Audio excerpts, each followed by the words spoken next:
బాబోయ్ గైస్, ఇవన్నీ కాదు, దాదాపు 2-3 గంటల నుంచి ఇక్కడ తిరుగుతున్నాను నేను. ఒక సైకోగాడు నా కారుకి అడ్డం పడ్డాడు అనమాట. మొత్తం కష్టపడి తిరుగుతుంటే 2 గంటల నుంచి వాడు దొరకట్లేదు. అసలు మేము ఆ సైకోగాడిని పట్టుకోగలమా లేదా ఈరోజు రాత్రికి తేలిపోతాయి.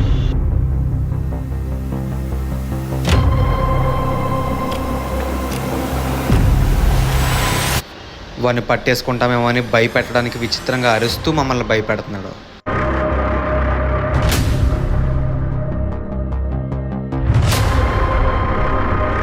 వాడు అక్కడే కూర్చొని మా వైపే చూస్తూ ఉన్నాడు, కానీ మేము అక్కడ లేము, కారులో దాక్కున్నాం. వాడిని పట్టుకోవడానికి అయితే రకరకాలుగా ప్రయత్నించి అలసిపోయి వాడు అసలు అక్కడ ఏం చేస్తున్నాడో అని చెప్పేసి తెలుసుకోవడం కోసం నైట్ విజన్ కెమెరా పెట్టాను. సో దీనికి సంబంధించిన ఫుల్ వీడియో అయితే ఇప్పుడు ప్లే అవుతుంది, చూసి ఎంజాయ్ చేయండి గైస్. ఇవన్నీ కాదు, దాదాపు 2-3 గంటల నుంచి ఇక్కడ తిరుగుతున్నాను నేను. ఒక సైకోగాడు నా కారుకి అడ్డం పడ్డాడు అనమాట. ఒకసారి చూడండి, ఇక్కడ ఒక కలర్ పైన ఒక కలర్ ఉంది కదా, ఇది ఏంటో కాదు, చెమట అంతా అలసి చెమటలు కక్కేలాగా పరిగెడుతున్నాను అనమాట దాదాపు 2 గంటల నుంచి.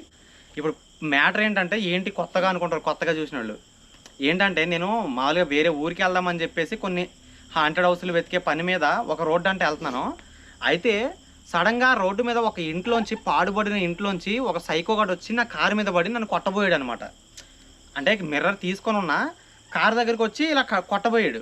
కారు మీద దబా ఇలా బాతున్నాడు. ఎందుకురా ఇలా చేస్తున్నాడు అని చెప్పేసి నేను కిందకి దిగేసి చూసేసరికి పరిగెట్టేసాడు లోపలికి, ఇంట్లో లోపలికి. అది ఇక్కడికి వచ్చాడు అనమాట. ఇక్కడికి వచ్చి మొత్తం వెతుకుతుంటే ఎంత వెతికినా సరే కనబడుతున్నాడు కానీ దొరకట్లేదు. దాదాపు ఇప్పుడు ఆల్మోస్ట్ దొరకబోయాడు. నేను ఏమడిగాను, జస్ట్ నువ్వు ఎందుకు ఇక్కడ ఉన్నావు, ఒంటరిగా ఏం చేస్తున్నావు అని అడుగుతున్నాను. మా కారు మీద ఎందుకు పడ్డామని. వాడు సమాధానం చెప్పట్లేదు. వాడు ఒక సైకోలాగా ఉన్నాడు. తల చుట్టూ ఏదో బరకం లాంటిది కట్టుకున్నాడు అనమాట, ఫేస్ కనిపించకుండా. వాడిని సైకో అని ఎందుకు అనుకోవాలి? ఏదైనా దొంగోడా, లేదంటే ఎవరినైనా మర్డర్ చేసి విలేజ్లో పారిపోయి వచ్చి అక్కడ దోకున్నాడేమో, ఎవరికి తెలుసు. ఇది కూడా ఉండొచ్చు కదా. కాబట్టి వాడిని పట్టుకొని వాడు ఎందుకు ఇక్కడ ఉంటున్నాడో మనం క్లారిటీగా తెలుసుకోవాలి కదా. వాడు ఒకవేళ తప్పు చేసిన వాడైతే, సిటీలో ఎవరినైనా చంపేసి తప్పించుకోవడానికి జైలు నుంచి ఇక్కడికి వచ్చి దాక్కున్న వాడైతే కనుక మనకి వాడిని పట్టుకుంటే మంచిదే కదా, పోలీసులకు అప్పచెప్పొచ్చు. సో వాడు దొంగోడా, మంచోడా, చెడ్డోడా ఏంటి అనేది మనకు తెలియాలి కాబట్టి వాడిని పట్టుకునే ప్రయత్నం అయితే చేస్తున్నాం. సో చాలామంది ఏమనుకుంటారంటే, ఎందుకు పని పాట లేదా లోపలికి తిరిగి ఇలా వాడిని పట్టుకోవడానికి ట్రై చేస్తే మనకు ఏంటనేది ఒక లాభం ఉంటుంది కదా. వాడు ఏమన్నా మెంటలోడు అనుకో, దారి తేలికి ఇక్కడ ఉండిపోయాడు అనుకో, వాడికి ఫుడ్ పెట్టి హెల్ప్ చేయొచ్చు. వాడు దొంగోడు అనుకో, వాడిని పట్టుకొని జైల్లోకి వేయచ్చు. వాడికి ఏమన్నా హెల్త్ బాగాలేదు, దెబ్బలు తగిలినాయి అనుకో, హాస్పిటల్లో జాయిన్ చేయొచ్చు. ఇన్ని లాభాలు ఉన్నాయి. సో అందుకు నేను కష్టపడి ఇక్కడ మొత్తం కష్టపడి తిరుగుతుంటే 2 గంటల నుంచి వాడు దొరకట్లేదు. సో ఫైనల్గా నేను చెప్పిన 3 రకాల్లో వాడు ఏ రకం, దొంగనా లేకంటే మోసగాడా లేదంటే చెడ్డవాడా ఏంటి సైకోనా తెలుసుకోవాలంటే ఒకటే మార్గం, ఈ నైట్ విజన్ కెమెరాని. అంటే లైట్ ఉంటే వాడికి తెలిసిపోద్ది కదా మేము ఉన్నామని. సో లైట్ లేకుండా ఇది పనిచేస్తుంది అనమాట. చీకట్లో కూడా రికార్డ్ చేస్తుంది, ఆల్రెడీ చాలామందికి తెలుసు. సో దీన్ని సీక్రెట్గా ఎక్కడైనా ఒక చోట దాచేసి రికార్డింగ్ చేసి మేము ఇక్కడి నుంచి దూరంగా వెళ్ళిపోతాం. సో అప్పుడు రికార్డ్ అయిన ఫుటేజ్లో తెలిసిపోద్ది వాడు ఇక్కడ ఏం చేస్తున్నాడు, ఎందుకు ఉన్నాడు అనేది. సో ఇంకా ఒక స్టార్ట్ చేద్దామా వీడియో. ఇప్పుడు ఈ కెమెరా ఎక్కడ పెట్టాలో అదే ఒకటే వెతుకుదాం. వెతికి మంచి ప్లేస్ సెలెక్ట్ చేసి ఒక చోట పెడదాం, ఓకేనా. ప్లేస్ అయితే వెతుకుదాం. వాడైతే కిందకి వెళ్ళాడు, ఇప్పుడే కిందకి వెళ్ళాడు, కానీ అరుస్తున్నాడు కింద కూర్చొని.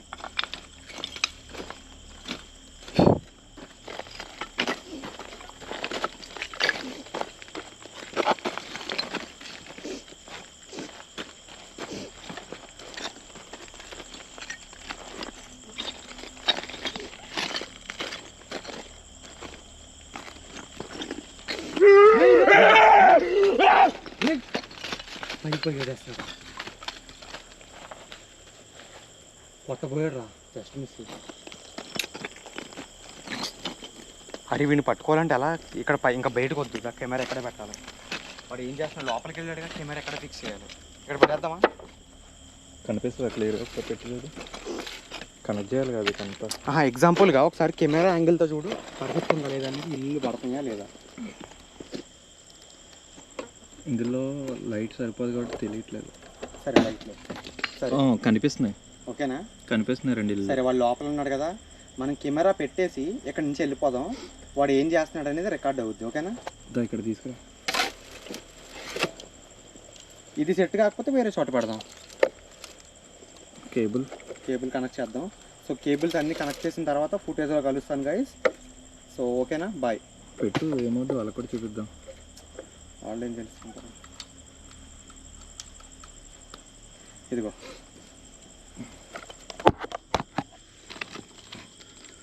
ఇక్కడే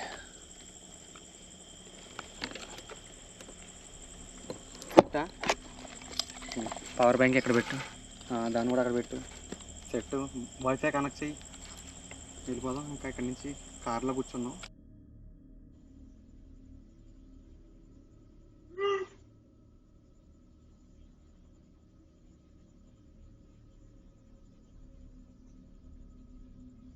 గైస్ ఈ నైట్ విజర్ కెమెరా ఎలా పనిచేస్తుంటే, నేను ఇందులో ఒక సెట్టింగ్ అయితే ఆన్ చేసి పెట్టాను. అది ఎలా అంటే, ఈ ప్లేస్లో ఏదైనా సరే ఆత్మ అయినా మనిషి అయినా ఏదైనా మూమెంట్ వస్తే అది ఎక్కడుందో దాని వైపు కెమెరా ఆటోమేటిక్గా తిరిగేలా నేనైతే సెట్ చేశాను.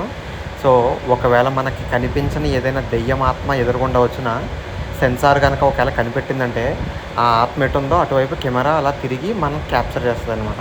ఒకవేళ సైకోగాడు వచ్చినా సరే కిటికీ దగ్గర ఉంటే కిటికీ వైపు తిరుగుద్ది, ఆ లెఫ్ట్ సైడ్ ఇంట్లో ఉంటే ఇంట్లోకి తిరుగుద్ది. సో వీడియోని అయితే స్కిప్ చేయకుండా చూడండి గైస్, ఏం జరుగుతుందో తెలియదు. సైకో ఉన్నాడని తెలుసు కానీ ఇంకా దెయ్యాలు కూడా ఉండే అవకాశాలు ఉన్నాయి, అవి కూడా రికార్డ్ అయ్యే అవకాశాలు ఉన్నాయి. సో స్కిప్ చేయకుండా చూస్తూ ఉండండి, ఎంటర్టైన్ ఫీల్ అవ్వండి.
గైస్ చూసారు కదా వాళ్ళు ఎలా అయితే విచిత్రమైన అరుపులు అరుస్తూ అక్కడ వచ్చే వాళ్ళని భయపెడుతున్నాడో. అంటే ఎగ్జాంపుల్ ఇప్పుడు మేమే వచ్చాం, మమ్మల్ని వాడు అప్పటి నుంచి అలాగే భయపెడుతున్నాడు. ఇంకా ఎవరైనా ఉన్నారేమో వస్తారేమో అని వాడు అలాగే భయపెడుతూ అక్కడ ఉంటున్నాడు అనమాట. సో ఎవరిని అక్కడికి రానివ్వకుండా సైకోలు పిచ్చోళ్ళు అంటే ఇలాగే బిహేవ్ చేస్తారో, ఎవరిని రానివ్వరో, అలాగే ఎవరికి దొరకరో విచిత్రంగా బిహేవ్ చేస్తూ అక్కడే ఉండిపోతారు, చివరికి పిచ్చోళ్ళుగా మారుతారు. సో ఎవరినైనా ఒంటరిగా వస్తే, చిన్నపిల్లలు వచ్చినా పెద్దోళ్ళు వచ్చినా ఒంటరిగా వస్తే రాయి తీసుకుని వాళ్ళని కొట్టినా కానీ ఏదైనా ప్రమాదం జరుగుతాయి కదా. సో అందుకని ఇలాంటి వాళ్ళని పట్టేసుకుని మెంటల్ హాస్పిటల్లో జాయిన్ చేయించాలన్నమాట. సో అది మన బాధ్యత, ఖచ్చితంగా మనం అలా చేయాలి. మనం పోలీసులకు అప్పచెప్తే మనకే మంచిది కదా. సో అందరికీ హెల్ప్ చేసినట్టుగా ఉంటుంది. సో అందుకని నేను ఇలా సైకో హంటింగ్ గట్టా చేస్తానన్నమాట. సో అది కాకుండా ఇంకా థ్రిల్లింగ్గా అయితే వాడు విచిత్రంగా అరుస్తూ ఉన్నాడు. సో స్కిప్ చేయకుండా చూడండి గైస్, వాడు విచిత్రంగా బిహేవ్ చేస్తున్నాడు.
ఏమన్నా రికార్డ్ అయిందంటావా లేదా?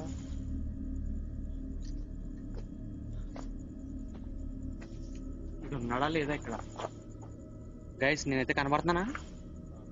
గైస్ దాదాపు ఒక గంటన్నర సేపు అయితే రికార్డ్ అయింది. మేము కార్లో పడుకున్నాం అనమాట, నిద్ర మొహంతో ఉన్నాం. అర్ధరాత్రి అవుతుంది ఈ టైంలో. సో 2 గంటల దాకా, గంటన్నర అయితే రికార్డ్ అయింది. సో ఫుటేజ్ అయితే ఏం రికార్డ్ అయిందో తెలియదు. ఎందుకు లేచి వచ్చానంటే సడన్ గా గట్టిగా ఒక అరుపు వినిపించి మా కారు ముందు నుంచి ఏదో సౌండ్ వినపడింది. లేచేసరికి వాడు పరిగెడుతున్నా కనబడ్డాడు అనమాట. మళ్ళీ నైట్ విజన్ కెమెరా, ఇంకా వాడు ఇక్కడ లేడు కదా అని చెప్పేసి రేపు ఫుటేజ్ తీసుకోవడానికి వచ్చాను. సో ఏం రికార్డ్ అయిందో చెక్ చేద్దాం. కెమెరా అయితే తీసుకుంటాను నేను.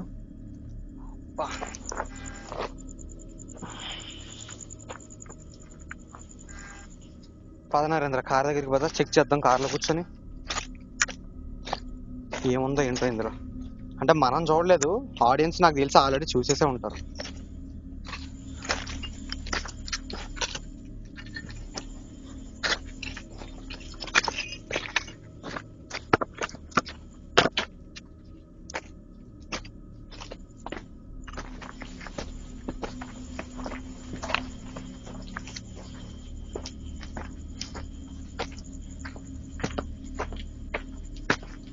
కొన్ని వాటర్ తీయాలి అర్జెంటుగా. బాబోయ్ చాలా కష్టం దొరికే. సరే దీనికి ఎండ్ అయితే ఇచ్చేసి ఫుటేజ్ ఆపేస్తా. ఓకే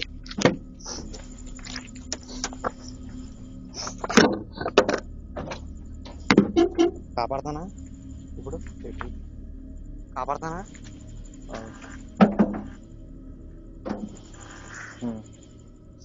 గైస్ ఈ వీడియో అయితే ఇలా జరిగిందనమాట. సో ఇప్పుడు ఏం చేయాలనుకుంటున్నానంటే, నా గురించి అయితే తెలుసు, ప్రతి లొకేషన్లో మనం హంటింగ్ చేస్తాం. వెళ్ళిపోయే ముందు లాస్ట్లో ఒంటరిగా లోపలికి అయితే వెళ్ళేసి వస్తాను. సో ఈ ప్లేస్ కూడా అంతే. ఏంటంటే 2-3 మనుషులుండి లైట్లు ఉంటే వాడు భయపడి దగ్గర రావట్లేదేమో కదా. కాబట్టి ఇప్పుడు కొంచెం తక్కువ లైట్ పెట్టుకొని ఒక్కడనే లోపలికి వెళ్తే కనుక వాడు దగ్గరికి వచ్చి మాట్లాడతాడేమో. మాట్లాడి వాడి ప్రాబ్లం ఏంటో చెప్తాడు, లేదంటే వాడు దొరకవచ్చు కూడా, ఒకవేళ అవకాశం ఉంది. So by chance, any chance వాడు దొరికితే గనక మనకు లక్కే కదా. వాడు చెడ్డోడైతే పోలీసులకు పట్టించవచ్చు. ఒకవేళ పాపం అనిపిస్తే వాడు ఏమన్నా మతి స్థిమితం లేక ఎక్కడ ఇరుక్కున్నాడైతే వాడికి హెల్ప్ చేయొచ్చు. సో ఏదో ఒకటి జరుగుద్ది. సో లోపలికైతే ఒక్కడనే వెళ్ళేసి పట్టుకోవాలనుకుంటున్నాను. సో లోపలికైతే ఒక్కడనే వెళ్ళడం అనేది సాధారణ విషయం కాదు. ఇటు వెళ్తే అడవి, అటు వెళ్తే అడవి, ఇటు వెళ్తే అడవి, మొత్తం 4 వైపులు అడవి ఉంది, కొండలు ఉన్నాయి. సో వాడు రకాల డేంజర్ అయ్యి మనల్ని ఏమైనా చేసినా హాస్పిటల్కి వెళ్ళాలన్నా అర్ధరాత్రి ఏమీ ఉండవు. ఒకవేళ ఉన్నా కానీ వెళ్ళాలంటే 70 కిలోమీటర్ల దూరం. సో ఇంత భయంకరమైన లొకేషన్లో నేను లోపలికి వెళ్ళే సాహసం అయితే చేస్తున్నాను. నేను లోపలికి వెళ్ళబోయే ఈ సాహసం వీడియో అయితే డే ఆఫ్టర్ టుమారో అన్నా, లేదంటే టుమారో అయినా, చెప్పలేం ఎప్పుడు వస్తుంది అనేది. సో ఎప్పుడు వస్తుంది అనేది ముందే నేనైతే ఇన్స్టాగ్రామ్లో స్టోరీ పెడతాను. సో నా ఇన్స్టాగ్రామ్లో అయితే ఫాలో అవుతూ ఉండండి. ఐడి వచ్చేసరికి హంటర్ నరేష్. కామెంట్ సెక్షన్లో ఇంకా డిస్క్రిప్షన్లో అయితే పిన్ చేసి పెడతాను అనమాట, చెక్ చేయండి, అక్కడ ఫాలో అవ్వండి. అలాగే ఛానల్ని అయితే సబ్స్క్రైబ్ చేసుకుని బెల్ ఐకాన్ ఆల్లో పెట్టుకోండి. ఆల్లో పెట్టుకుంటే మీకు నోటిఫికేషన్ అయితే వెంటనే వస్తుంది. సో ఒకసారి అయితే ఈ లొకేషన్ చూడండి ఎంత భయంకరంగా ఉందో. ఎటు చూసినా సరే ఏమీ లేదనమాట, ఇంకా అడవి అడవి అడవి, ఎవ్రీథింగ్ అడవి. కనబడుతుందా అందులో? అదనమాట. సో ఇంత డేంజరస్ లొకేషన్లో మేమైతే మీకు కనబడుతుందా ఇప్పుడు? ఆ పైకి ఆ అడవి లోపలికి వెళ్ళాం అంత చీకట్లో. సో మీరు అర్థం చేసుకోవచ్చు ఎంత రిస్క్ అనేది. ఇద్దరం వెళ్తేనే ఆ హైయెస్ట్ రిస్క్. ఒక్కడిని వెళ్తున్నాను ఇప్పుడు కొంతసేపట్లో. సో ఒక్కడిని వెళ్ళిన వీడియో అయితే కమింగ్ సూన్ రాబోతుంది అనమాట. సో వెయిట్ చేస్తూ ఉండండి గైస్. ఒంటరిగా వెళ్ళిన వీడియో అప్లోడ్ చేస్తూ ఉంటాను. వెయిట్ చేస్తుండే, keep waiting and tata, bye bye guys. మీరు మాత్రం ఇలాంటి సాహసాలు చేయొద్దు, జాగ్రత్త గైస్.